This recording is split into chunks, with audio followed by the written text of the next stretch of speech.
Bonjour my friends, I'm Frankie and welcome to Club Foodie.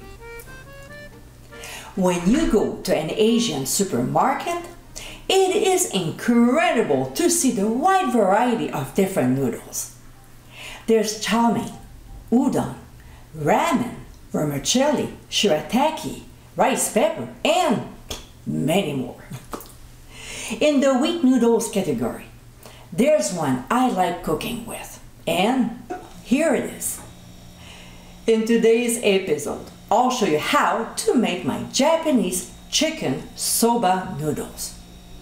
I enjoy this dish a lot.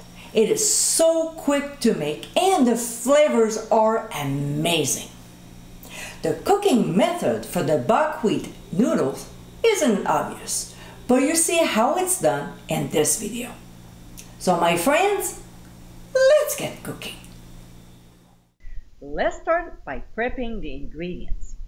After removing the outer layer, we'll peel the carrot into long thin strips and then cut in thirds. We'll cut the peppers thinly as well to match the carrot strips.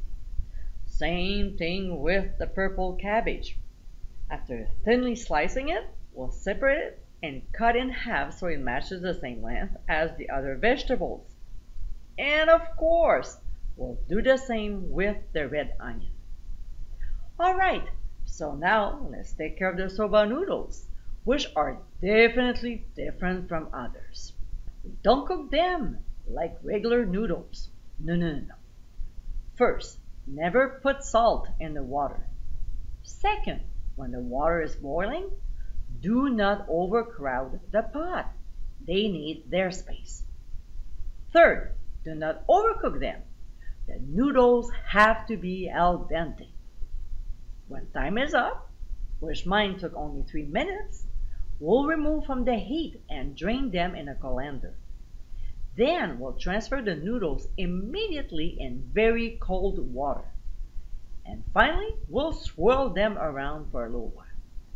This will remove the excess starch, preventing them from becoming gummy.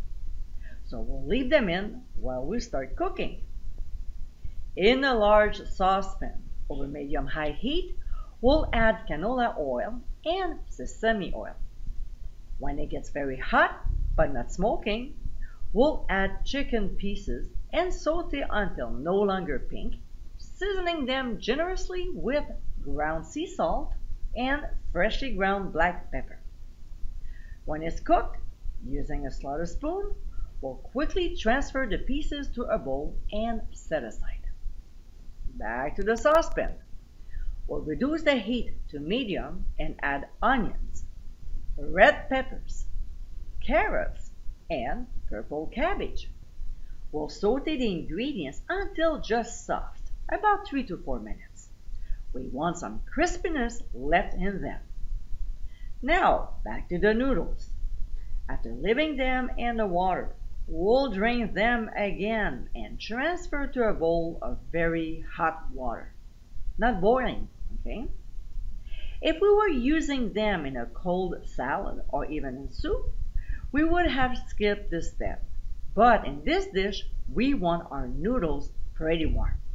Alright, so when we get our vegetables where we want them, we'll add the cooked chicken and its juice back and stir the cubes around to warm them up. We'll drain the noodles once again before adding them to the stir fry. We'll toss them around until well incorporated. Then we'll turn off the heat and pour in some peanut sauce. Obviously, I'm using my own recipe, so to view it, click on the top right corner of the screen. Of course, we'll have to stir it so the sauce is well mixed. We'll spoon the noodle mixtures into bowls and garnish with chopped peanuts. And my friends, this is our Japanese chicken soba noodles. What a nice tasty recipe. It's light, colorful, and so quick to make. In less than 30 minutes, you can enjoy this flavorful dish. I hope you give it a try soon and be sure to visit clubfoodie.com. for ingredient amounts and more info. Until next time, my friends,